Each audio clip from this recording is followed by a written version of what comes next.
Sa isang malayong baryo, mayroong isang bahay na matatagpuan sa dulo ng madilim at maputik na kalsada. Ito ay isang lumang bahay na puno ng mga kwentong nakakatakot. Ayon sa mga matatanda, ang bahay na ito ay dating tirahan ng isang pamilya na bigla na lamang nawala ng walang bakas. Walang nakakaalam kung ano ang nangyari sa kanila. Ngunit may mga nagsasabing naririnig pa rin daw ang kanilang mga tinig tuwing hating gabi.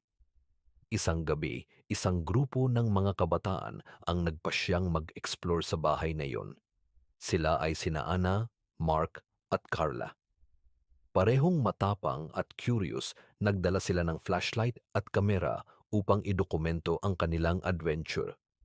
Nang makarating sila sa bahay, agad nilang napansin ang malamig na hangin at ang malalim na katahimikan. Ang mga pader ay puno ng mga lumang larawan ng pamilya at ang sahig ay puno ng mga basag na plato at sirang kasangkapan. Habang naglalakad sila, biglang may narinig si Ana na yabag mula sa ikalawang palapag. "May naririnig ako," bulong ni Ana. "Wala yan, imagination mo lang yan," sabi ni Mark, pero halatang kinakabahan na rin siya. Nang umakyat sila sa ikalawang palapag, nakita nila ang isang nakasaran na pinto. Parehong natatakot at excited, binuksan nila ito. Sa loob, mayroong isang lumang salamin na nakabaligtad sa dingding.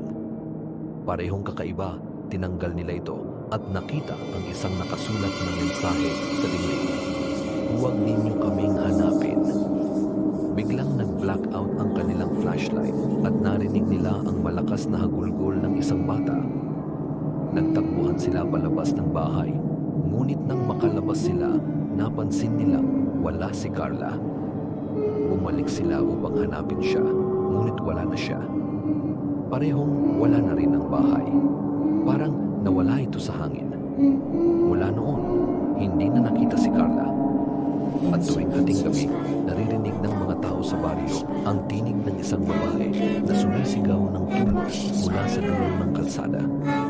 Pero kapag sila ay lumingon, wala na naman doon, kundi ang madilim at maputik na daan.